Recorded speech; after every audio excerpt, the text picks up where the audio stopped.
All right, so today we're going deep on a story that I think you'll find both inspiring and thought-provoking. I agree. Yeah, we've got this interview transcript from 2007 with Alene Munyemana. Okay. She's a Rwandan immigrant who built a new life here in the U.S., and she's seen it all. Wow.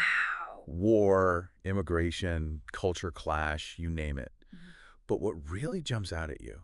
Well, her resilience, Yeah, and how she's constantly trying to make a difference. It's pretty amazing. exactly. Yeah. Look, it's not just a personal journey, right? I mean, her story really gets you thinking about the bigger picture of Yeah. what it means to be an immigrant, to adapt to a whole new culture, and how the American dream, well, how it actually plays out in real life. It does. It does. It's fascinating. So she starts off talking about her early life in Rwanda, where she was one of 13 kids. 13 kids. Wow. That's a big family. Can you imagine the family dinners? That's a built-in support system right Oh, there. for sure.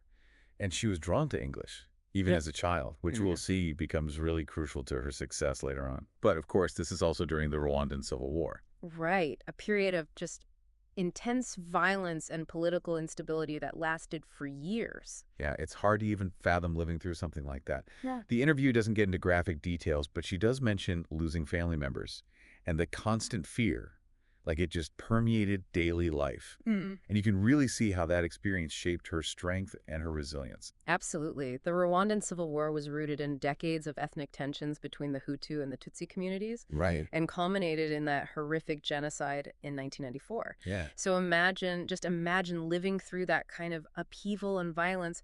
It's incredible that she was able to come out on the other side and build a new life for herself. And here's where things take an interesting turn. She didn't actually choose to immigrate to the U.S. Yeah. It wasn't this carefully planned move like you see in some immigration stories. Uh-huh. She won an immigration visa through a lottery system. Talk about a life-altering twist of fate. It's really incredible. And it wasn't just a simple lottery either. There were background checks, multiple interviews, medical exams, Oh, wow. even orientation sessions. Really? Yeah, it really highlights how complex the immigration system is, especially for those coming from conflict zones. Wow. So many hoops to jump through. So many hoops. So in 1997, she lands in New York City with her husband and two young children. Wow. New York City. I can't even imagine that culture shock. Oh, yeah. The sheer size of everything, the frantic Yeah. pace, a completely different language. It must have felt like stepping onto another planet. And she actually tells this funny story about their first night in the U.S. The airport staff put them up in a hotel Okay. because they were surprised that the family had nowhere to go after landing. Really? They just assumed they had plans. Wait, hold on. So they land in a new country with, I'm guessing, very little money Yeah.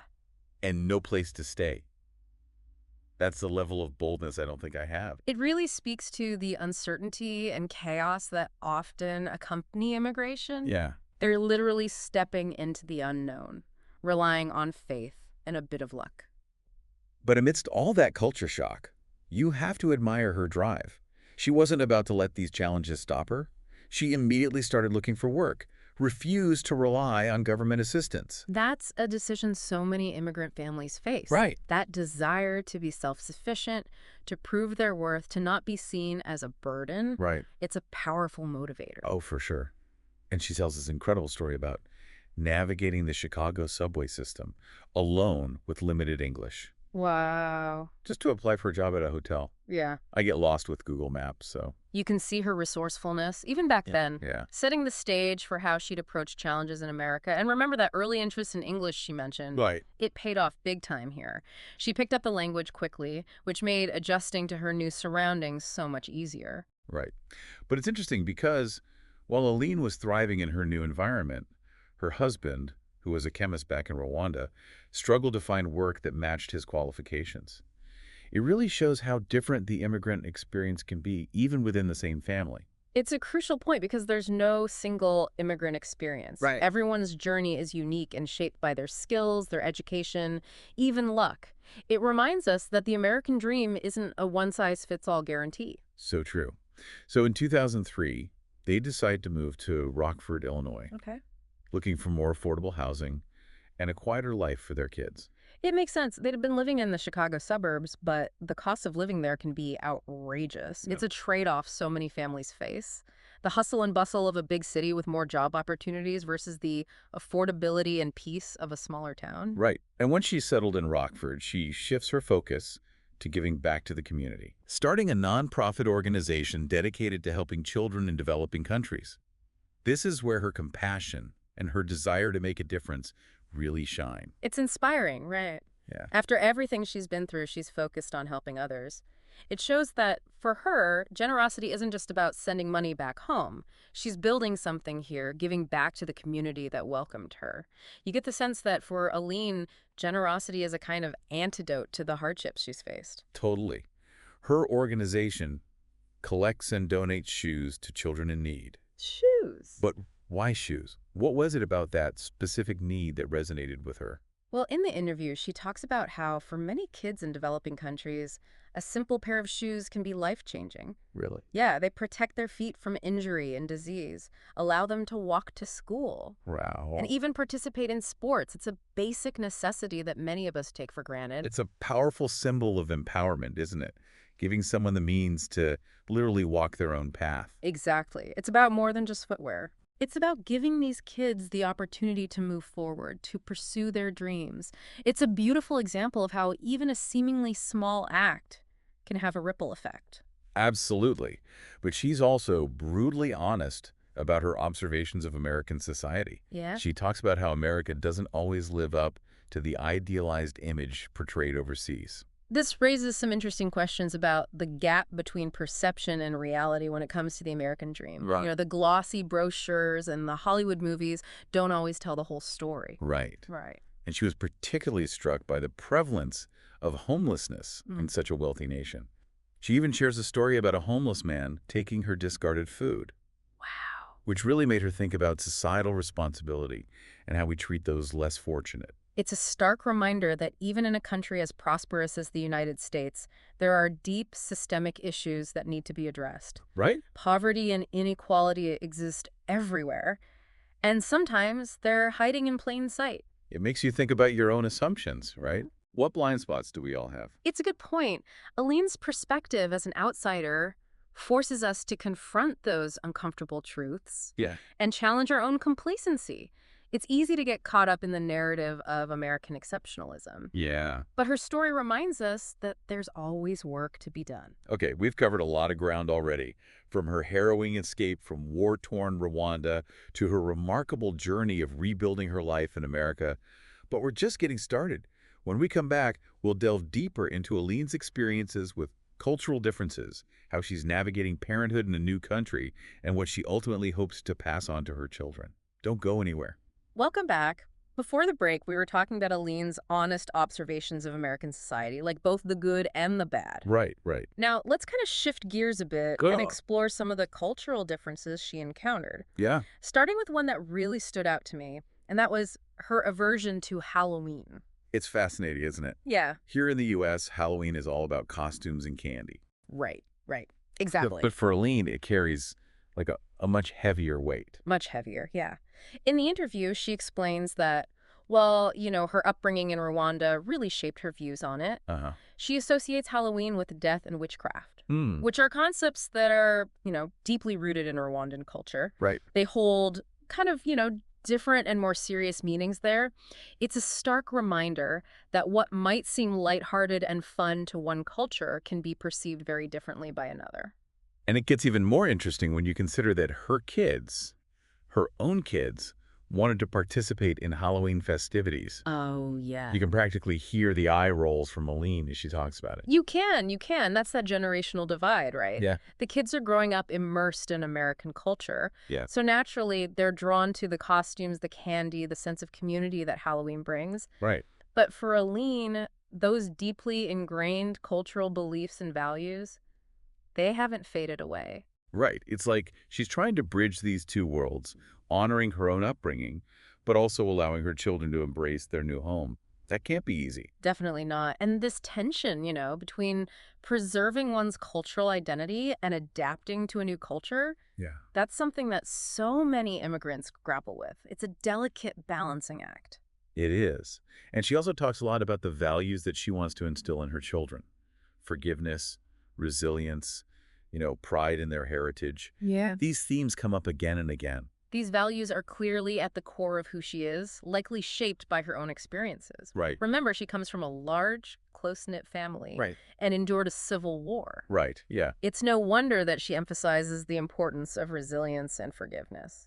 It makes me wonder if, for her, passing on these values is a way of ensuring that a part of Rwanda lives on in her children, even though they're growing up thousands of miles away. That's a beautiful way to put it. It's like she's creating a living link to their heritage, a way to keep those cultural threads from unraveling. And it's not just about Rwandan values either. I mean, she also emphasizes the importance of independence, hard work, and personal responsibility. Yes. Classic American values, too. Right. Absolutely. And it's a reminder that while cultural differences exist, there can also be these shared values that bridge those gaps. Right. Alene's story is a testament to the idea that people from such diverse backgrounds can find common ground and contribute to a shared society. It's like she's taken the best of both worlds Yeah. and kind of woven them together. Now, I have to admit, while I admire her, unwavering optimism, part of me wonders if it's like a coping mechanism. Yeah. Is it possible she's downplaying some of the struggles to make her story, I don't know, more palatable? It's an interesting question. And to be fair, the interview was conducted for a public audience, so there's always that element of, wanting to present oneself in a positive light. But even as she's glossing over some of the tougher moments, her resilience and her drive to succeed are undeniable. True. True. She's clearly not afraid of hard work. Yeah. And speaking of work, let's talk about her career path. Mm-hmm. Remember, she was determined to find employment right away. Uh-huh. And her first job in the U.S. was at a hotel in Chicago. A classic entry point for many new immigrants. Yeah. Those service sector jobs, they may not be glamorous, Right. but they provide, a crucial foothold in the economy. Right. It's a chance to earn a living, improve language skills, and start building a network. Yeah. And Alene didn't stay in that entry-level position for long. She was always looking for ways to learn and grow, eventually landing a job at the Rockford Public Library. It speaks to that ambition and drive that so many immigrants bring with them. Yeah. They're not just seeking economic stability. Right. They're looking for opportunities to advance, to build a better future for themselves and their families. And she didn't stop there. She eventually started her own nonprofit organization, which we discussed earlier. It takes a certain, entrepreneurial spirit to do that. It does. What's Don't it? you say? Absolutely. It's a testament to her creativity, her willingness to take risks, Right. and her belief in her ability to make a difference. She saw a need, and she decided to do something about it, Yeah. even if it meant stepping outside of her comfort zone. Her journey really is an inspiring example of how hard work and perseverance and a bit of luck Yeah. can really pay off. But as with any immigrant story, there are layers of complexity, Uh-huh. trade-offs and challenges that aren't always visible at first glance. Exactly.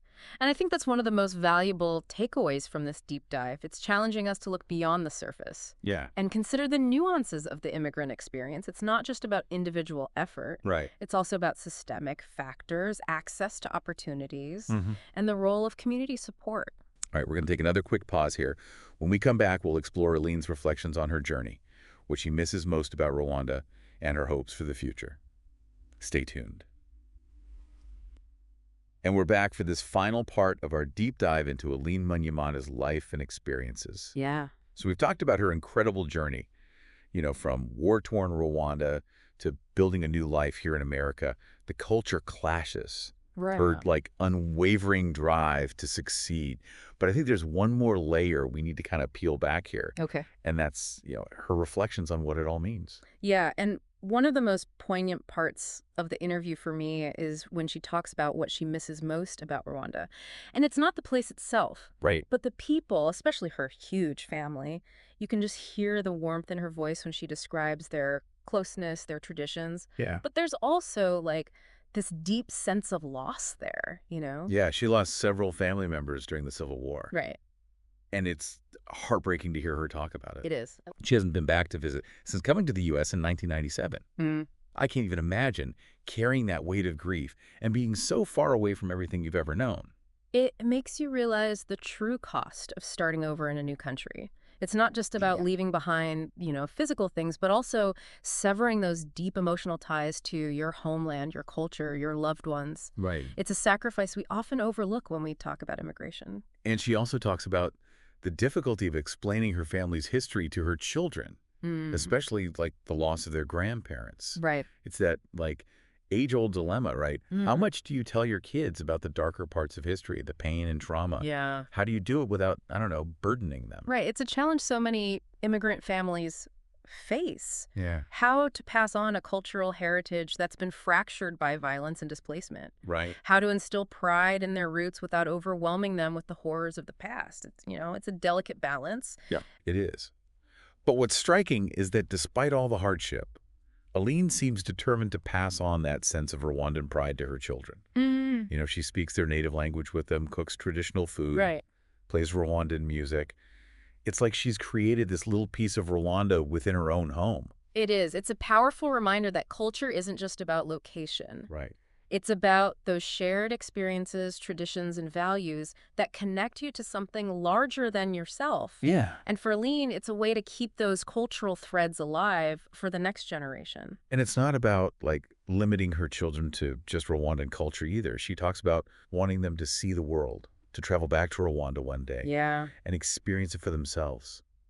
She wants them to embrace, like, their dual identity, have the best of both worlds. That's such a common thread in immigrant narratives. That desire to give your children the opportunities you never had, Right. while still ensuring they stay connected to their roots. It's about opening doors, not closing them.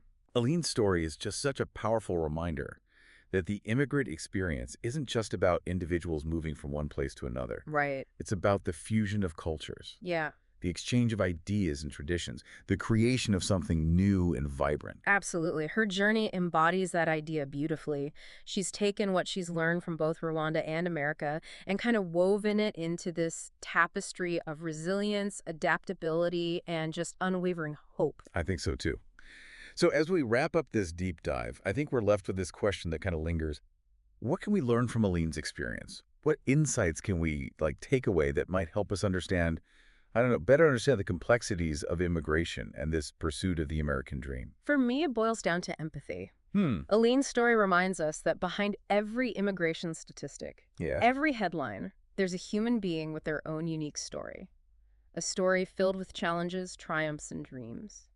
It also challenges, I think, that singular, often romanticized notion of the American dream. Mm. Her experience shows that it's not a one-size-fits-all guarantee, No. but rather this multifaceted journey shaped by individual circumstances, cultural perspectives, and systemic realities. And maybe most importantly, Aleen's story prompts us to think about our own role in creating a more welcoming and inclusive society Right. for immigrants. It's about recognizing the contributions they make, the challenges they face, Right. and understanding that their stories are ultimately part of, the larger American narrative. We've covered a lot of ground today, unpacking Alene's incredible journey and extracting those, golden nuggets of wisdom, I think. We have. But there's always more to uncover, more to learn. Yes. And on that note, we'd love to leave you with a final thought. If you had the chance to sit down with Alene, what one question would you ask her? Keep that question in mind as you continue to explore this fascinating world of immigration stories and the lives that they eliminate. Until next time, keep diving deep.